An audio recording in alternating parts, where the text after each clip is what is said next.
প্রতি বছর নবমীর দিন মা গুড়ের নাড়ু আর লবঙ্গ লতিকা করতো। আমিও আজকে বানাবো।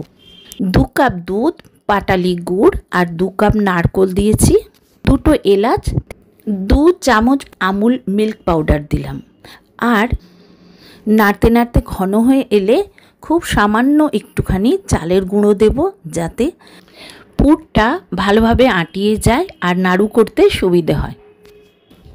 কয়েকটা নাড়ুকে চ্যাপটা করে নিলাম আর কয়েকটা নাড়ু গোল গোল রেখে দিলাম।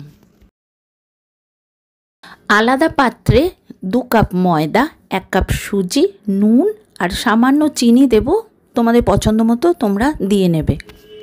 ঘি দিয়ে শুকনো অবস্থাতে আগে ভালোভাবে মেখে নিতে হবে। তারপরে একটু জল দিয়ে লুচি যেমনভাবে করা হয় ঠিক সেইভাবে মেখে নিয়ে রেখে দিতে হবে। তারপর লুচির মতো বেলে একটা নারকোলের চ্যাপটা করা পুর বসিয়ে দিয়ে চারদিকটাকে টেনে টেনে এনে মাঝখানে মিশিয়ে দিতে হবে। ঠিক মাঝখানে লবঙ্গটাকে ফুটিয়ে দেবো, যাতে বেরিয়ে না যায় আর খুলে না যায়। ডুবো তেলেই ভাজতে হবে, আর তেলটা বেশি গরম হওয়ার দরকার নেই, তার আগেই কিন্তু দিয়ে উল্টে পাল্টে ভেজে নিতে হবে। খেয়ে দেখবে খুব ভালো খেতে হয়। তোমরাও করো, খেয়ে সবাই দেখবে খুশি হবে।